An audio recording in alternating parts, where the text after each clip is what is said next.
Daily Bible reading, John chapter 11, verses 28 through 57. After saying this, she went off and secretly called Miriam, her sister. "The rabbi is here and is calling for you." When she heard this, she jumped up and went to him. Yeshua had not yet come into the village, but was still where Martha had met him.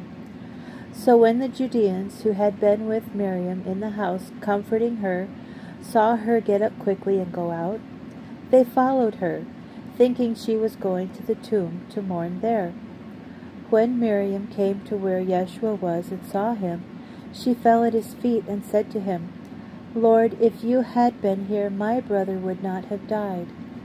When Yeshua saw her crying, and also the Judeans who came with her crying, he was deeply moved and also troubled. He said, "Where have you buried him?" They said, "Lord, come and see." Yeshua cried. So the Judeans there said, "See how he loved him." But some of them said, "He opened the blind man's eyes. Couldn't he have kept this one from dying?" Yeshua, again deeply moved, came to the tomb. It was a cave, and a stone was lying in front of the entrance. Yeshua said, "Take the stone away." Martha, the sister of the dead man, said to Yeshua, "By now his body must smell, for it has been 4 days since he died." Yeshua said to her, "Didn't I tell you that if you keep trusting, you will see the glory of God?"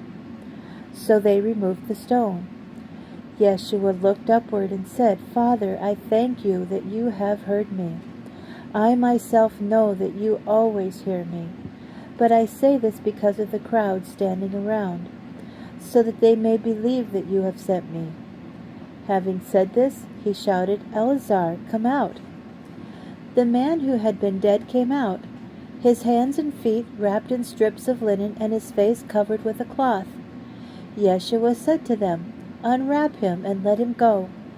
At this, many of the Judeans who had come to visit Miriam and had seen what Yeshua had done trusted in him. But some of them went off to the Perushim and told them what he had done. So the head Kohanim and the Perushim called a meeting of the Sanhedrin and said, "What are we going to do? For this man is performing many miracles. If we let him keep going on this way, everyone will trust in him, and the Romans will come and destroy both the temple and the nation." But one of them, Caiaphas, who was Kohen Gadol that year, said to them, "You people don't know anything. You don't see that it's better for you if one man dies on behalf of the people, so that the whole nation won't be destroyed."